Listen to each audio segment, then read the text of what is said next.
Assalamualaikum warahmatullahi wabarakatuh. Pangninami ko mga Lux Pagariami sa gihaingad Islamic City of Marawi, sa Ayatano Butuan, si Attorney Mahul Mala Dalidigan Kumadag Ali Usman Gandamra, kandidato para sa Vice Mayor, number 2 sa balota, Butuan Tano.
Pangninami ko mga Lux Pagariami sa gihaingad Islamic City of Marawi, sa Ayatano Butuan, si Attorney Mahul Mala Dalidigan Kumadag Ali Usman Gandamra, kandidato para sa Vice Mayor, number 2 sa balota, Butuan Tano.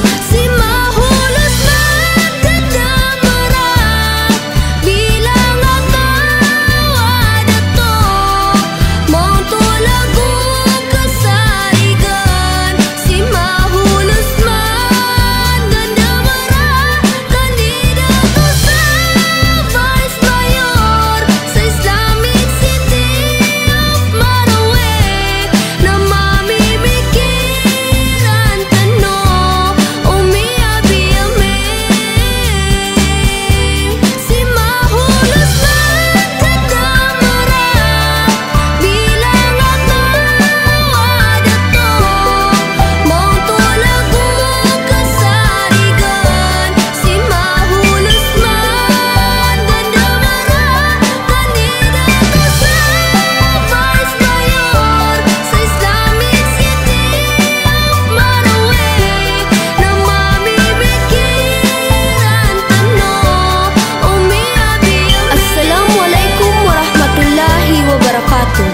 Pangninami ko mga Lux Pagariami sa gihaingad Islamic City of Marawi, sa Ayatano Butuan, si Attorney Mahul Mala Dalidigan Kumadag Ali Usman Gandamra, kandidato para sa Vice Mayor, number 2 sa balota, Butuan Tano.